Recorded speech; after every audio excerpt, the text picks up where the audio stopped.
제가 목회하면서 사실 한 번이 아니라 여러 번 들었던 이야기 중에 하나가 뭔가 하면 목사님, 내가 하나님은 좋은데 교회는 너무 싫습니다 라는 말입니다. 특별히 우리가 소위 말하는 가나안 성도들, 교회에 출석하지 않지만 본인이 크리스찬이다, 신앙생활을 하고 있다라고 생각하시는 분들은 대부분 이렇게 말씀하십니다. 하나님은 좋은데 교회는 싫습니다. 그렇죠? 특별히 이민교회에서 살고 있는 우리들은 이게 무슨 말인지 압니다. 왜냐하면 딱 제한된 숫자 속에서 뭐 웰링턴만 해도 한인들이 1000명밖에 안 됩니다. 그 가운데서 공동체를 지금 교회가 3개, 4개 있잖아요. 그렇죠? 이루고 살아가려니까 사실 굉장히 힘듭니다. 그래서 어떻게 보면 하나님은 정말 좋고 신앙생활은 하고 싶은데 교회는 싫고 부담스러운 그런 이야기는 아마 우리가 100% 공감할 수 있는 그런 이야기일 것입니다. 그러다 보니까 오늘날에 교회라는 존재가 복음을 증거하고 하나님의 나라를 만드는데 도움이 되는 게 아니라 오히려 거침돌 또는 방해물이 되고 있는 그런 상황입니다. 그리고 우리는 그렇게 교회가 바닥으로 떨어지고 있는 것을 속수무책으로 그냥 보고만 있어야 되는 그런 상황 속에서 우리가 살고 있다는 것을 여러분과 제가 한번 생각해 봐야 됩니다. 실제로요, 그런 면에서 2026년도니까 올해죠. 올해 초에 기윤실, 그러니까 기독교 윤리실천위원회라는 한국의 이 기독교 단체에서 설문조사를 했습니다. 그래서 교회를 얼마나 신뢰하는가, 얼마나 트러스트하는가, 이걸 설문조사를 했는데 놀라운 결과가 나왔습니다. 75.4% 신뢰한다가 아니라 신뢰 안 한다가 나왔습니다. 그렇죠? 그러니까 4명 중에, 한국 사람들 가운데 4명 중에 3명은 교회를 믿을 수 없다, 교회는 신뢰할 수 없다라고 대답을 한 것입니다. 이거 사실 여러분 엄청난 수치입니다. 여태까지 이렇게까지 교회가 사람들로부터 배척받고 버림받아 본 적은 없습니다. 그런데 현재 오늘날 2026년도에는 많은 사람들이, 대부분의 사람들 가운데 4명 중에 3명, 75%에 해당하는 사람들이 교회를 믿을 수 없다, 신뢰할 수 없다라고 말하고 있는 것이죠. 자, 그런데 이런 상황 속에서도 오늘날 교회는 뭘 외치고 있죠? 우리 죽어서 천국 가면 된다, 이거 외치고 있잖아요. 그렇죠? 제가 죽어서 천당이 없다라고 말하는 거 아닌 거 여러분 꼭 기억하셔야 됩니다. 성경이 분명히 우리가 죽어서 우리의 영혼이 하나님의 품에 간다라고 이야기합니다. 그걸 우리가 천당, 천국 이렇게 표현하는 것이죠. 그런데 성경이 그렇게 강조하고 있는 파트가 아닙니다. 성경이 진짜 강조하고 있는 파트는 이미 여러분들이 하나님 나라의 삶을 시작했다, 그겁니다. 그렇죠? 그래서 하나님의 나라를 이 땅 가운데 우리가 살아가는 것이 성경이 우리에게 이야기하는 것이죠. 그런데도 불구하고 오늘날에 많은 목사님들, 저까지 포함해서 대부분의 목사님들이 성도들에게 죽어서 가는 천당만 강조하다 보니까 여러분의 신앙과 저의 신앙이 그냥 이렇게 살다가 죽어서 천당 가면 된다라는 이상한 신앙으로 이 땅을 살아가고 있는 겁니다. 그렇죠? 자, 그러다 보니까 교회는 그 명예가 땅에 떨어져서 신뢰하지 않는다가 75%가 되는 그런 상황을 우리가 살고 있는 것이죠. 어떻게 하면 이 교회의 명예를 다시 회복시키고 우리의 삶을 하나님 나라의 삶으로 다시 끌어올릴 수 있을까? 그렇죠? 여기에 대해서 우리가 기도하며 하나님의 지혜를 구해야 되는, 저는 개인적으로 생각할 때 위기라고 생각합니다. 더 이상 여러분과 제가 그냥 세상 사람들의 75%가 신뢰하지도 않는 복음의 방해물이 되어진 교회, 이 교회 안에서 이렇게 죽으면 천당 간다라는 신앙을 가지고 살아간다는 건 잘못된 겁니다. 그렇죠? 오늘 이 시간에 여러분과 제가 멈추어 서서 어떻게 하면 다시 교회의 명예를 세우고 다시 하나님 나라를 살아가는 삶을 일으킬 수 있는가를 고민하는 시간이 되기를 주의 이름으로 축복합니다. 그런 면에서 여러분, 지난 시간 우리 빌립보서 1장, 지난주가 아니라 지지난주였죠, 그죠? 복음에 합당하게 생활하라, 이 말씀 너무 중요한 말씀입니다. 이미 여러분 안에 하나님의 나라가 시작됐다라는 게 복음입니다. 그래서 여러분들이 그 하나님 나라 백성답게 살아라 그 말입니다. 그게 빌립보서가 우리에게 도전하고 있는 말씀입니다. 그런데 저는 그 말씀을 준비하면서 제가 깜짝 놀랐다고 여러분들에게 고백했습니다. 왜냐하면 제가 오해하고 있었고 아마 여러분도 다 오해하고 놀랐을 텐데, 우리가 복음에 합당한 생활이라고 말하면 얼마나 기도를 많이 하는지, 얼마나 성경을 많이 보는지, 얼마나 교회에 자주 나오는지, 얼마나 착한 일을 많이 하는지를 먼저 생각합니다. 다시 말씀드리면 개인의 신앙을 먼저 생각한다는 거죠. 복음에 합당하게 생활하라라는 말이 우리 개인적으로 얼마나 신앙 수준이 높아져야 되는가로 착각한다는 겁니다. 근데 빌립보서는 분명하게 이야기했습니다. 그거 아니라 그랬습니다. 그렇죠? 복음에 합당하게 생활하라라는 말은 한 마음으로 서서 한 뜻으로 복음에 협력하라 이 말이었잖아요. 그렇죠? 공동체적인 도전이었어요. 여러분과 제가 이 땅 가운데서 복음을 증거하고 교회의 명예를 다시 올려 세우는 그 공동체를 세우는 그 일이 복음에 합당한 생활이라는 말입니다. 그게 이 땅에 우리가 살아가야 될 아주 분명한 하나님의 명령인 거죠. 자, 그런 면에서 본다면 여러분, 가나안 성도는 불가능한 겁니다. 복음에 합당한 생활이 아닌 거예요. 죄송합니다. 너무 세게 말하는지 모르겠지만 여러분들도 잘 기억하십시오. 가나안 성도는 신앙생활하는 게 아닙니다. 복음에 합당한 생활은 여러분들이 누군가하고 한 마음을 만들고 또 하나님의 뜻으로 한 뜻이 되어져서 복음에 협력하시는 공동체를 세우시는 겁니다. 그게 여러분들이 이 땅을 살아가는 목적이고요, 복음에 합당한 생활이다라는 것이죠. 이렇게 하고 보니까 복음에 합당한 생활이 쉽습니까? 어렵습니까? 사실 나 혼자 잘하는 거는 사실 생각보다 쉬워요. 그래서 복음에 합당한 생활이 기도문 100장 쓰는 거다 그러면 아마 여기 있는 사람 다 복음에 합당하게 사실 거예요. 이 일을 악물고 100장 쓰시면 돼요. 그렇죠? 복음에 합당한 생활이 주일 예배 10번 안 빠지는 거다. 그러면 웬만한 사람 다 복음에 합당하게 살잖아요. 그러니까 개인적인 거라면 우리가 얼마든지 충분히 할 수 있어요. 근데 복음에 합당한 삶이 왜 힘든가 하면 이게 공동체적이기 때문에 힘들어요. 그래서 나와 생각도 다르고 색깔도 다르고 살아온 삶의 방식도 다른, 여러분 주변을 보세요. 완전히 나랑 다른 사람들이잖아요.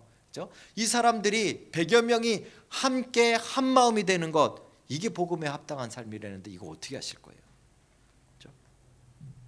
이거는 혼자 신앙생활을 잘하는 것하고는 차원이 다릅니다.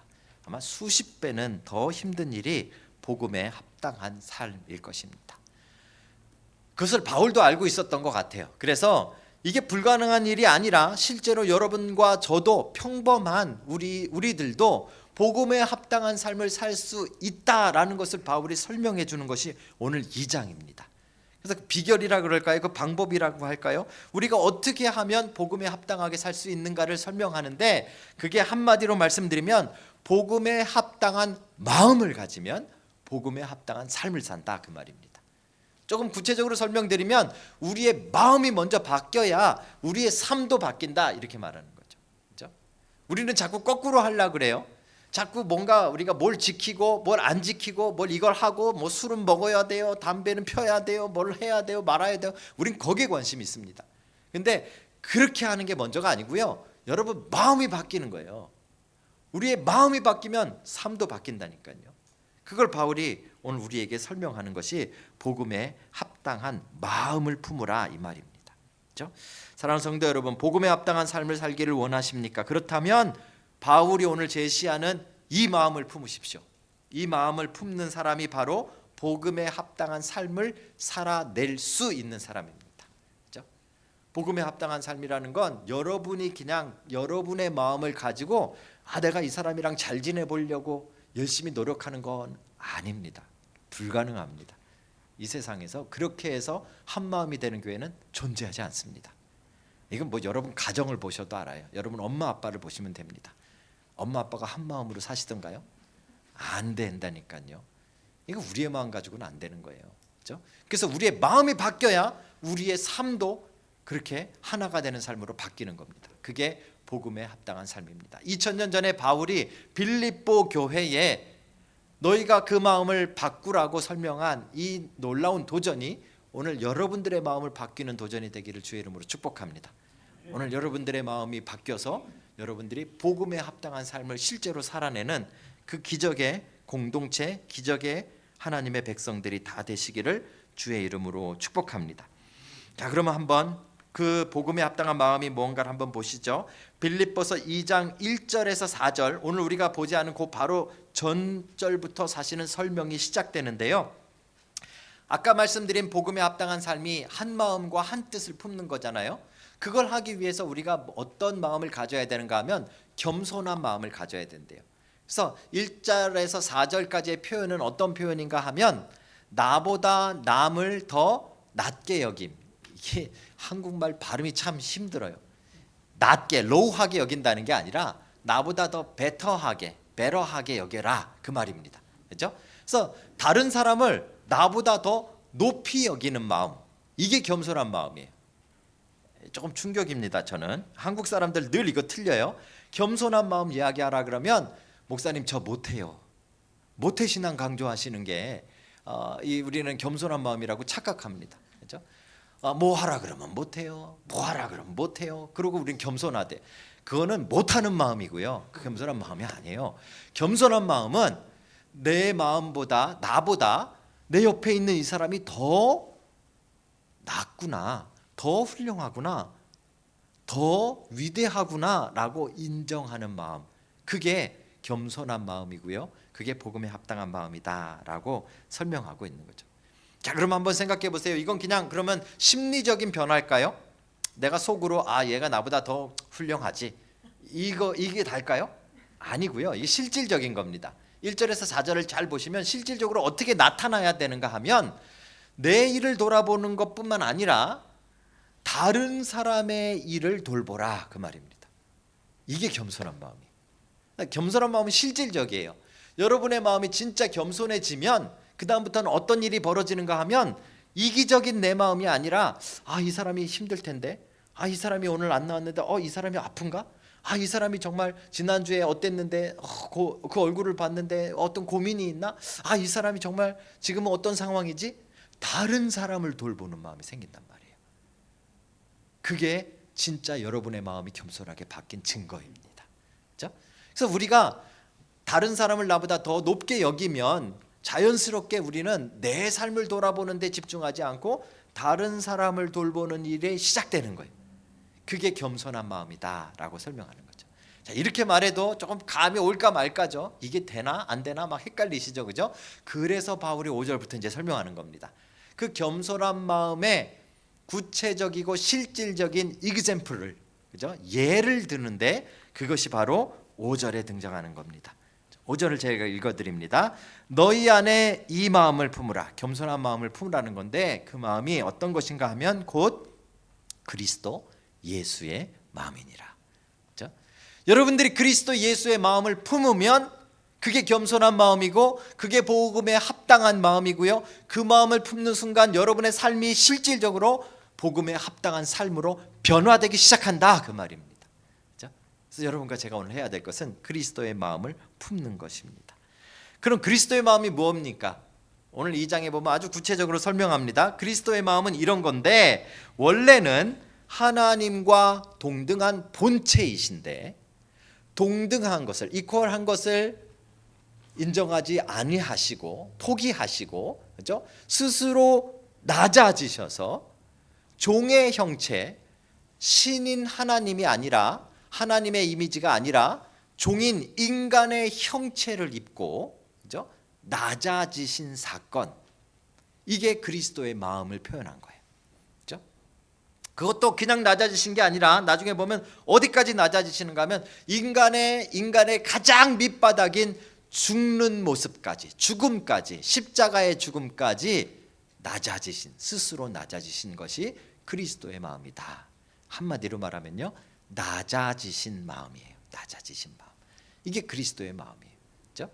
이 마음을 여러분과 제가 품으라, 이렇게 말하는 겁니다. 이게 이렇게 간단한 문제가 아닙니다, 여러분. 제가 목회를 하고 뭐 신학을 공부했는데요, 신학자들이 제일 복잡하게 여기는 본문이 이 본문이에요. 이게 왠가 하냐면요, 잘 보세요. 우리가 사실은 삼위일체를 100% 이해하지 못합니다. 하나님이 세 분이신데 한 분이시래. 뭔 소리예요 이게, 그죠? 하나님은 분명히 세 위격이 있어요. 성부, 성자, 성령이라는 각각의 퍼스널리티가 있어요, 그죠? 다른 존재처럼 보여요. 그런데 세 분이 신성이라는 공유하고 계시는, 그죠? 디바인 네이처를 공유하고 계세요. 같이 가지고 계세요. 이걸 본체라고 표현한 거예요, 그죠? 이게 삼위일체예요. 이 삼위일체의 가장 대표적인 증거가 오늘 구절이에요. 오늘 구절에 보시면 원래 그리스도는 그 근본 하나님의 본체다, 신성을 공유하신다, 삼위일체다, 이렇게 설명한 거예요. 그렇죠? 그래서 오늘 본문이 신학적으로는요, 삼위일체를, 트리니티를 설명해주고 증명해주는 아주 대표적인 구절 중에 하나예요. 깔끔하시죠, 그죠? 자, 그런데 문제가 있어요. 거기서 끝난 게 아니라, 그런데 예수님이 스스로 동등됨을 원치 아니하시고 포기하시고 낮아지셨대요. 이걸 신학 용어로 한국말로는요, 그리스도의 자기 비하라고 말합니다. 낮아지심이라는 거예요, 그렇죠? 그러니까 어떤 신학자들은 그거 봐라, 원래 삼위일체였는데 삼위일체가 깨진 거다. 그러니까 이 본문은 삼위일체를 증명하는 본문이기도 한데, 반대로 삼위일체를 거부하는, 삼위일체가 아닌 것을, 깨진 것을 증명하는 본문이기도 하다. 말은 되잖아요. 우리는 막 헷갈려지는 거예요. 이런 본문이 나오면 목사는 너무 곤란합니다. 이거 이제 끝나고 여러분들이 물어보실 거 아니에요. 삼위일체 설명하라고. 이제 골치 아프고, 그 수십 년 전에 공부했던 신학책 다시 뒤져가지고 삼위일체 뭔가 찾아야 되잖아요, 그렇죠? 이런 본문을 우리가 이해할 때 가장 좋은 방법이 하나 있습니다. 이렇게 가시면 됩니다. 어떤 본문이든지 간에 여러분 잘 안 풀리는 본문은 어떻게 가시면 좋은가 하면, 원래 저자가, 이 성경을 쓴 저자가 있잖아요. 이 저자가 의도가 무엇인가, 왜 여기에 이 본문을 썼는가, 이 내용을 왜 썼는가를 찾으시면 의외로 생각보다 쉽게 풀어집니다. 다시 말씀드리면 오늘 본문은 바울이 썼는데, 바울이 오늘 어떤 의도를 가지고 지금 이 부분을, 예수 그리스도의 비하, 예수 그리스도의 낮아지심을 설명하고 있는가, 왜 강조하는가를 찾으시면 됩니다. 저는 개인적으로 이 부분이 뭐와 연관이 있다고 생각하는가 하면, 바울의 구원론과 연관이 있다고 생각합니다. 바울이 생각하는 살베이션과 오늘 본문은 아주 밀접한 관련이 있습니다. 어떤 면에서 관련이 있는가 하면, 고린도전서 15장에 보시면 바울이 이런 표현을 합니다. 아담이라고 여러분 알고 계시잖아요. 하나님이 창조하신 아담. 아담은 흙으로부터 왔고 첫 번째 아담은 흙으로부터 만들어졌다, 이렇게 설명합니다. 그리고 두 번째 아담이 어디 있어요? 두 번째 아담을 예수 그리스도라고 말하는 거예요, 그렇죠? 그래서 두 번째 아담은 하늘로부터 오셨다, 이렇게 설명해요. 잘 보세요. 첫 번째 아담이 흙으로부터 왔는데, 이 첫 번째 아담이 한 일은 하나님과 같아지고자 했어요. 그렇잖아요, 그렇죠? 사단이 와서 야, 그거 먹으면 정령 죽으리라, 그런 거 거짓말이야. 그게 아니라 네가 이걸 먹으면 눈이 밝아져서 하나님과 같아지리라. 이게 첫째 아담이 가졌던 마음이에요. 그래서 이 하나님과 동등해지려고 하는, 분명히 피조물이고 흙에서부터 왔으니까 하나님과 완전히 다른 존재고 하나님이 될 수 없는 존재가 인간임에도 불구하고 자기가 하나님과 같아지려고 한 것이 첫째 아담의 마음이에요. 그걸 우리가 죄라고 부르는 거예요, 그렇죠? 이 안에서 우리는 모두가 죄인이 된 거예요. 그래서 여러분과 저는 내추럴하게 자꾸 하나님과 같아지려고 하는 그 마음을 가지고 있어요. 그걸 죄성이라고 말하는 거예요. 우리는 죄 그러면 뭐 거짓말 했니, 뭐 했니, 뭐 도둑질 했니, 뭐 뭘 마셨니, 뭐 이런 거 가지고 이상한 얘기 많이 하잖아요. 아니고요. 우리의 죄성은 뭔가 하면 하나님과 같아지려고 하는 아담의 마음에 속했는가 하는 것이에요. 자, 그렇다면 두 번째 아담은 우리를 다 구원하신 건데, 예수 그리스도가 이 두 번째 아담인 예수 그리스도의 마음을 품으라는 거잖아요. 이 마음을 품으면 구원받은 백성이에요. 이 마음은 어때요? 하늘로부터 온 존재예요. 두 번째 아담은.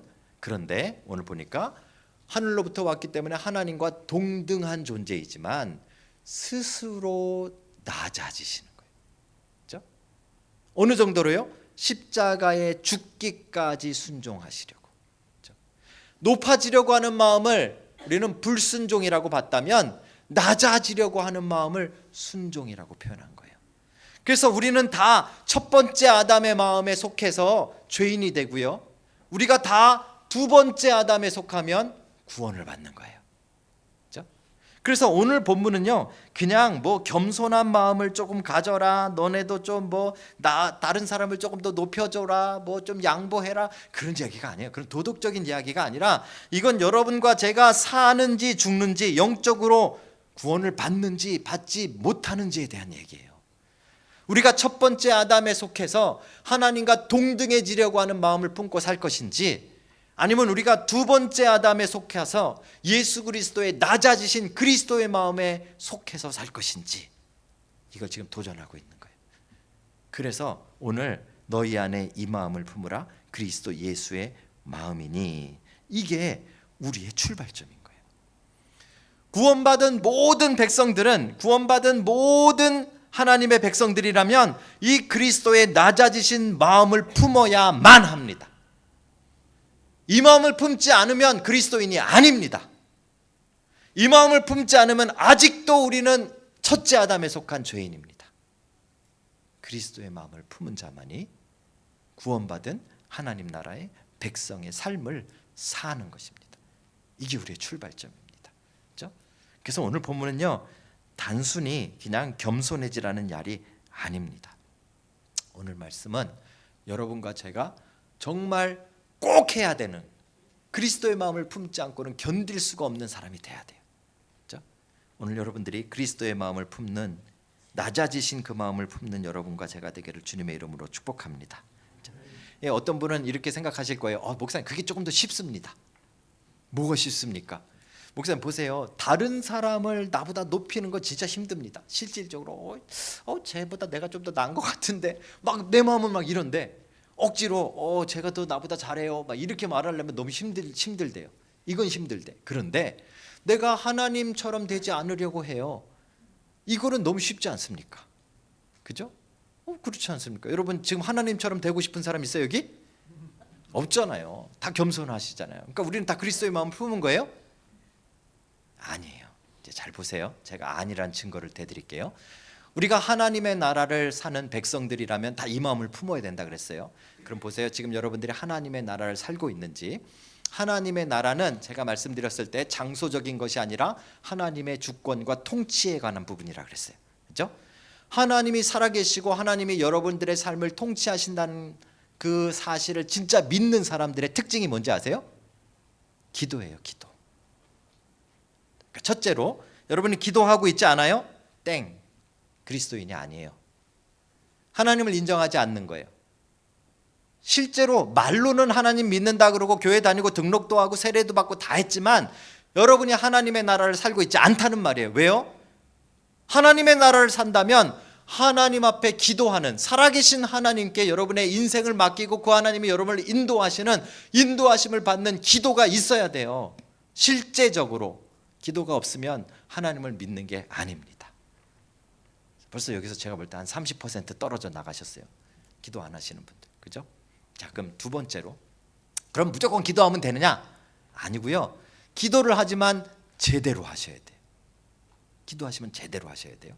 그죠? 하나님 나라 백성이 그리스도의 마음을 품고 사는 사람들이 기도를 한다면 어떻게 기도를 해야 되는가 하면 하나님이 행하시는 일들에 낮아졌기 때문에 순종하고 따르고, 그죠? 그것을 쫓아감을 기뻐하는 마음이 여러분에게 있어야 돼요. 그게 그리스도의 마음을 품은 자예요.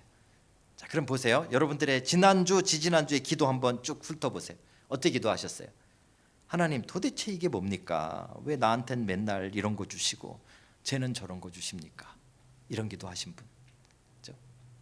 하나님, 도대체 나는 그렇게 열심히 했는데 몸까지 아프고 이거 도대체 어떡합니까? 그죠? 이런 기도하신 분. 하나님이 주인이고 하나님이 여러분들의 여러분과 비교할 수 없는 그 높은 존재시라면, 하나님이 주권자시라면 그 하나님이 여러분의 인생을 다스리고 인도하고 통치하는 방법까지도 따라가셔야죠. 그런데 우리가 감히 하나님께, 하나님, 내가 이렇게 계획했는데 왜 이렇게 주세요? 나는 A를 달라고 했는데 왜 B 주세요? 내 인생을 A로 인도해 주시라고 기도했는데 왜 B로 인도하세요? 그 기도하시는 분들, 저도 그 기도했어요. 하나님과 동등하려고 하는 첫 번째 아담의 마음입니다. 그 마음을 품고는 복음에 합당한 삶을 살 수가 없고요, 그 마음을 품고는 하나님 나라를 살고 있다고 거짓말할 수 없습니다. 사랑하는 성도 여러분, 예수님은요 하나님과 원래 동등한 본체, 그죠? 두 번째 아담은 하늘로부터 왔고, 그런데 스스로 낮아지시고 낮아지신 것이 그리스도의 마음이에요. 그 마음을 품고 살아가는 하나님의 백성이라면 하나님의 나라를 살아갈 때 내 생각대로 하나님을 조종하지 않아요. 내 방법대로 하나님을 윽박지르지 않아요. 내가 원하는 시간과 내가 원하는 방법으로 하나님께 반항하지 않아요.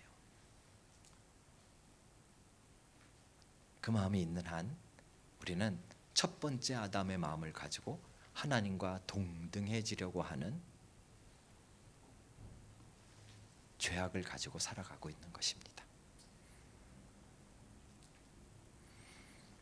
예수님께서는 스스로 그 하나님과 동등함을 포기하시고 종과 같은 인간의 형체를 입으시고 인간의 몸으로 오셨어요. 인간 중에서도 가장 낮은 죽음의 자리까지, 비참한 십자가의 자리까지 스스로 내려가신 것입니다. 그게 오늘 여러분과 제가 품어야 할 그리스도의 마음입니다. 사랑하는 성도 여러분, 오늘날 교회 공동체가 왜 욕먹고, 오늘날 교회 공동체가 왜 싸우고, 오늘날 교회 공동체가 왜 문제를 일으키는지 아십니까? 많은 사람들은 MBTI 때문에 그렇대요. 아니요. 여러분, 옆에 있는 사람하고 MBTI가 달라서 우리가 싸우는 게 아니에요. 어떤 사람들은 뭐 교회 무슨 뭐 행정이 뭐가 잘못돼서 그렇대요. 아니에요. 뭐 신학이 잘못됐어요. 여러분, 지금 얼마나 많은 교단과 얼마나 많은 다른 신학들이 존재해요. 여러분, 여기 마음에 안 드시면, 장로교가 마음에 안 드시면 감리교 가시면 되고, 감리교 마음에 안 드시면 순복음 가시면 되고요. 그 중에 하나는 여러분 마음에 드신 거 있을 거예요. 그죠? 그러니까 교회 시스템 마음에 안 든다는 거는 거짓말이에요. 우리가 한 마음을 이루지 못하는 것, 우리가 한 뜻을 이루지 못하는 것은요, 이유는 딱 하나예요. 우리가 첫째 아담의 마음을 품고 있기 때문에 그래요.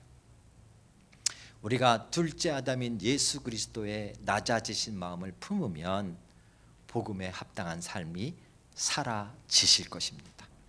여러분, 예수 그리스도의 낮아지신, 한없이 낮아지신 이 둘째 아담의 마음을 품고 하나님 나라를 살아가는, 복음에 합당한 삶을 살아가는 기적이 일어나기를 주의 이름으로 축복합니다. 오늘 여러분의 마음을 한번 들어보십시오. 내가 아담의 마음을 가지고 있는지, 첫째 아담의 마음을 가지고 있는지, 아니면 그리스도의 마음을 품고 있는지. 이거부터 바뀌어야 우리의 삶이 바뀌고, 이거부터 바뀌어야 하나님의 나라를 맛보는 거예요. 그 놀라운 변화가 지금 여러분들의 삶에 다시 한번 일어나기를 주의 이름으로 축복합니다. 자, 그럼 두 번째로요. 두 번째가 마지막입니다. 여러분, 길까봐 두려워하지 않으셔도 돼요. 두 번째는요, 이렇게 분명하게 낮아지는 그리스도의 마음을 품는 것이 하나님 나라에 합당한 삶을 살아내는 것이라고 말했는데, 이게 쉽냐 이거입니다. 그렇죠? 왜 우리 못하는가? 왜 우리 못해가지고 맨날 교회는 지지고받고 싸우고, 그죠? 세상에 손가락질을 받고 왜 이러고 살아가고 있는가? 그렇죠? 제 생각에는요, 이게 결코 쉽지 않다라고 생각해요. 왜 쉽지 않은가를 설명드려 볼게요. 바울이 우리에게 모델로 제시한 그리스도의 스스로 낮아지신 마음은 그 결과가 어땠는가를 보시면 이게 쉽지 않은 게 딱 나옵니다. 그 결과가 무엇입니까? 원래 예수님이 하나님과 같은 본체셨어요. 인간의 몸을 입지 않으셨으면요, 고통도 없고요, 슬픔도 없고요, 아픔도 없고 외로움도 없어요. 삼위일체시니까, 그죠? 근데 스스로 인간의 몸을 입는 순간 이야기가 달라졌어요. 어떻게 됐어요? 괴롭고 힘들고 아프고 연약하고. 여러분, 예수님이 30년 동안 이 목수하셨어요. 목수. 제가 늘 자랑하잖아요. 이거 제가 만들었다고. 그렇죠? 이거 만들 때 제가 제 손가락 망치로 쳤게요, 안 쳤게요? 치잖아요. 예수님 30년 그거 하셨으니까 얼마나 많이 다치셨겠어요. 그럼 예수님이니까 안 아프죠, 그죠? 딱 못에 찔려도 아니에요. 육체를 입으셨기 때문에 아프시단 말이에요. 그죠? 육신을 입는 그 순간부터, 그죠? 영이신 하나님의 성자 하나님의 모습에서 육신을 입은 성자 하나님의 모습을 입는 순간부터 아픔이 있고요, 고통이 있고요, 외로움이 있는 거예요. 그 목수로 열심히 하고 있는데 자기 육신의 아버지였던, 자기를 돌봐주던 요셉이 일찍 죽었어요. 슬퍼요, 안 슬퍼요? 나는 뭐 하늘에서 왔으니까 그까지 육신의 아버지는 돌아가시나 마나. 아니에요. 슬프다고요. 자기를 수십 년 동안 키워준 육신의 아버지가 돌아가시면 슬픈 거예요. 그렇죠? 슬픔을 느끼고 아픔을 느끼는 거예요. 그게 낮아지심의 결과라고요. 그게 끝인가요? 공생애를 딱 시작했어요. 자, 이제 구원의 사역을 시작하자. 그리고 이제 30살이 돼서 이제 말씀을 선포하기 시작했어요. 그러니까 사람들이 다 좋아했죠. 아니에요. 바리새인들이 손가락질하고, 바리새인들이 잡아 죽이려고 계획하고, 뭐 잘못했다고? 잘못한 거 없어요. 오해를 받는 거예요. 그렇죠? 심지어는 결국은 십자가에 달려서 돌아가시기까지. 저는요, 십자가 장면에서 제일 제가 화가 나는 장면이 뭔지 아세요? 예수님이 제일 화가 나셨을 장면이 뭘까? 그죠? 예수님께서 십자가에 달려서 돌아가실 때 우리가 상상하는 대로, 우리가 사진에서 보는 대로 뭐 입고 그러신 거 아니에요. 그 당시에 십자가 사형은 옷을 다 벗겨요. 나체가 돼서 피투성이가 돼서 매달리는 거예요. 얼마나 부끄러워요. 인간에서 가장 치욕스러운 거예요. 유대인들에게 나무에 달려 죽는 것은 저주예요. 그렇죠?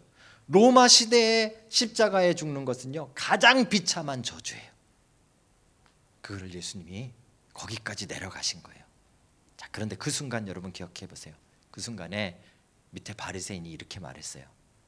야, 네가 하나님의 아들이냐? 그러면 너 스스로 구원해 봐라. 십자가에서 내려와 봐라. 그 말을 듣고 있는 예수 그리스도의 마음은, 그렇죠? 그게 낮아지신 마음의 실체예요. 결과예요. 저는 그거 생각하면요, 솔직히 말씀드리면요, 이 예수 그리스도의 마음 여러분 품을 마음이 생기시겠어요? 자신 있으세요? 없어요. 그렇죠? 뭐 좀 아픈 거 뭐 이런 거 좀 견딘다 치십시다. 슬픈 거 견딘다 치십시다. 가난한 거 견딘다 치십시다. 그런데 이렇게 오해받고, 이렇게 비판받고, 이렇게 비방받는 거 여러분 견디실 수 있을 것 같으세요? 제가 생각을 해봤어요. 차라리 예수님이 그냥 주무시다가 심장마비로 우리를 위해 돌아가셨다. 그냥 주무셨는데 평안하게 돌아가셨어요. 그래도 뭐 죽으신 거니까 우리의 죄를 대신하여 죽으셨다. 그러면 그 마음 저 품을 수 있을 것 같아요. 까짓 거, 그죠? 근데 그게 아니잖아요. 이 모함을 받고, 이 비방을 받고, 여러분과 제가 제일 참지 못하는 게 뭔지 아세요? 우리보다 조금 더 저평가받으면 우리는 못 견뎌해요. 그죠? 조금 우리 잘하는 거 뭐 하나 있잖아요. 여러분들 뭐 하나씩 있으시잖아요. 저도 뭐 하나씩 있잖아요. 그죠? 그거 나는 이거 되게 잘한다고 생각했는데 사람들이 그거 너무 못한다고 막 그렇게 평가해 보세요. 얼마나 견디기 힘들어요. 그죠? 근데 인생 자체가 그런 거예요. 그리스도의 낮은 마음의 결과는요, 우리가 볼 때는 실패고요. 우리가 볼 때는 무능력이고요. 우리가 볼 때는 비참함이고요. 우리가 볼 때는 망한 거예요. 근데 오늘 바울이 그 그리스도의 낮아지신 마음을 품으라라고 이야기하는 것이죠. 그러니까 우리는 두려운 거예요. 혹시 이 마음을 품으면 우리도 그리스도처럼 낮아져서 남들에게 인정받지 못하고 실패자가 될지도 모른다는 두려움이 여러분과 제 안에 있는 거예요. 솔직히 제 안에도 있어요. 우리 다 있잖아요. 뭐 자꾸 이제 강요하는 것 같아서 죄송합니다. 없으세요? 저 있지 않아요? 뭐 좀 가난한 것 좀 견디고 좀 어려운 것 좀 견디고 좀 이런 건 괜찮은데, 자 그래도 제가 죽을 때 제 비석에 그래도 뭐 강성준 목사 뭐죠 최고의 설교자 잠들다, 이러면은 뭐까짓 거 뭐 좀 힘들게 죽어도 뭐 괜찮을 거예요, 그죠? 그런데 그런 거 아니라는 거잖아요. 뭐 애가 죽었는지 안 죽었는지도 모르고 어디서 뭐 했는지도 모르고 완전히 실패자처럼 죽는 거예요.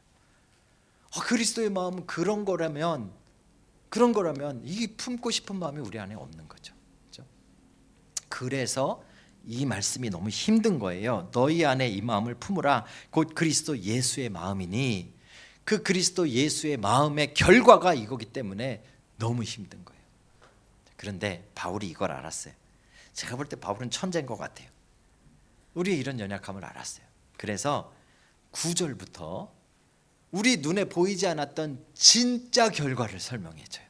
자, 9절의 시작이 이러므로라는 이 접속사인데요, 이 단어의 뜻이 뭐냐면 결과적으로 이런 뜻이에요.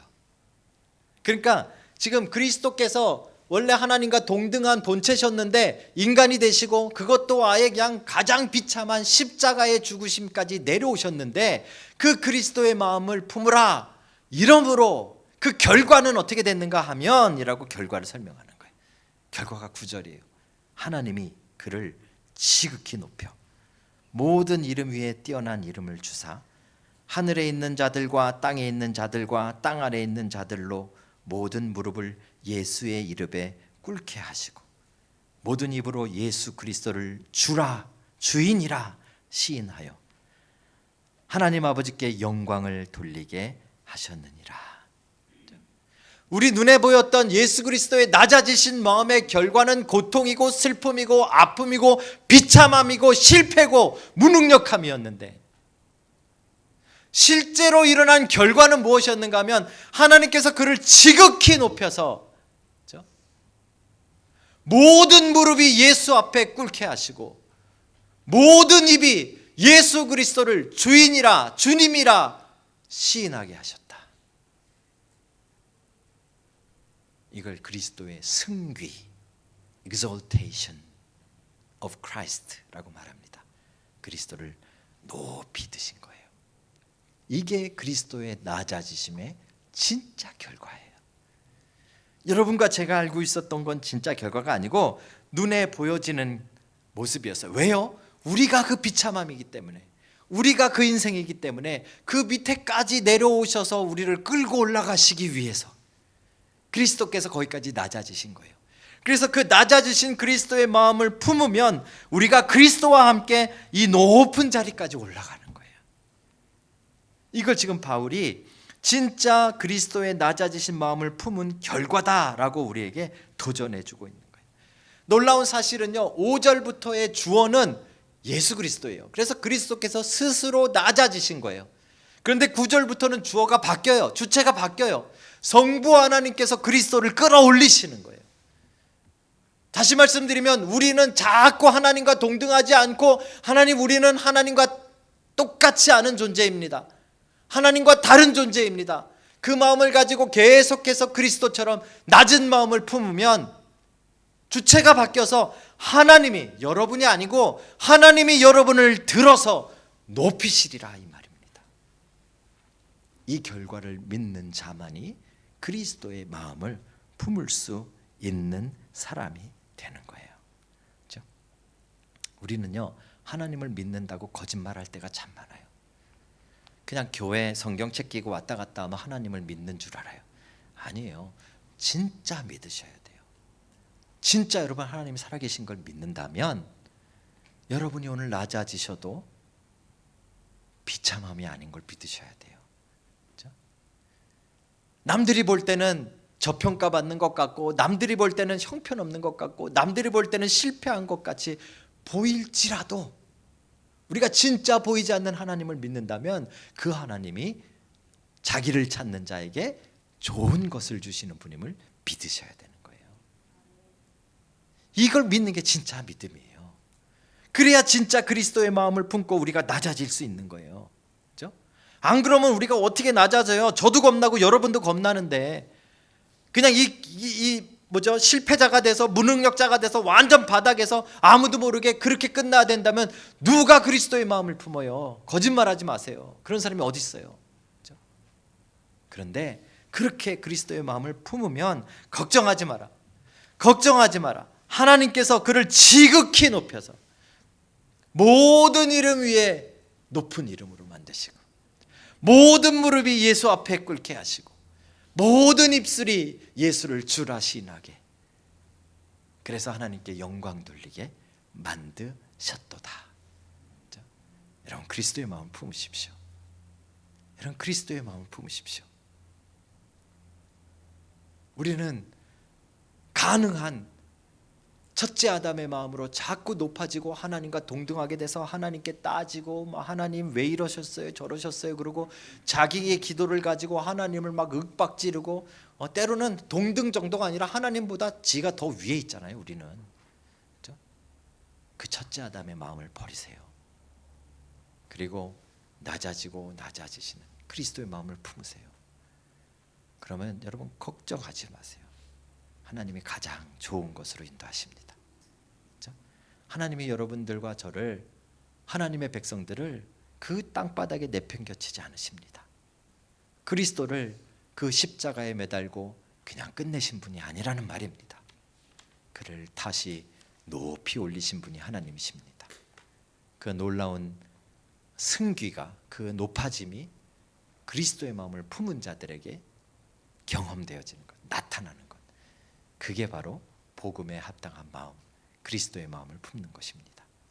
사랑하는 성도 여러분, 오늘 눈에 보이는 고통과 슬픔과 외로움에 두려워하지 마시고, 진짜 결과라고 바울이 침 튀기면서 여기다 쓴 이 9절 말씀대로 믿음을 갖고 낮아지신 그리스도의 마음을 오늘 품어보십시오.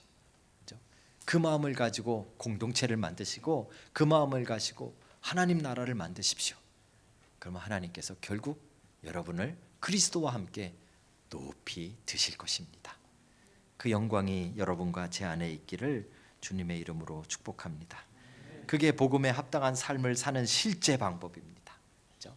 복음에 합당한 삶은 율법 한 가지를 지키고 규율 하나를 지키고 그런 유치한 삶이 아닙니다. 복음에 합당한 삶은 우리의 마음이 바뀌는 겁니다. 첫째 아담의 마음을 버리고 둘째 아담인 예수 그리스도의 마음을 품으십시오. 그러면 여러분이 복음에 합당한 삶을 살아내시게 될 것입니다. 사랑하는 성도 여러분, 오늘 이 놀라운 복음이 여러분과 제 마음을 바꾸고 실제로 우리 안에 하나님의 나라를 시작하게 하실 줄로 믿습니다. 그 은혜가 우리 안에 풍성한 주일 되시기를 다시 한번 주의 이름으로 축복합니다. 기도하시겠습니다.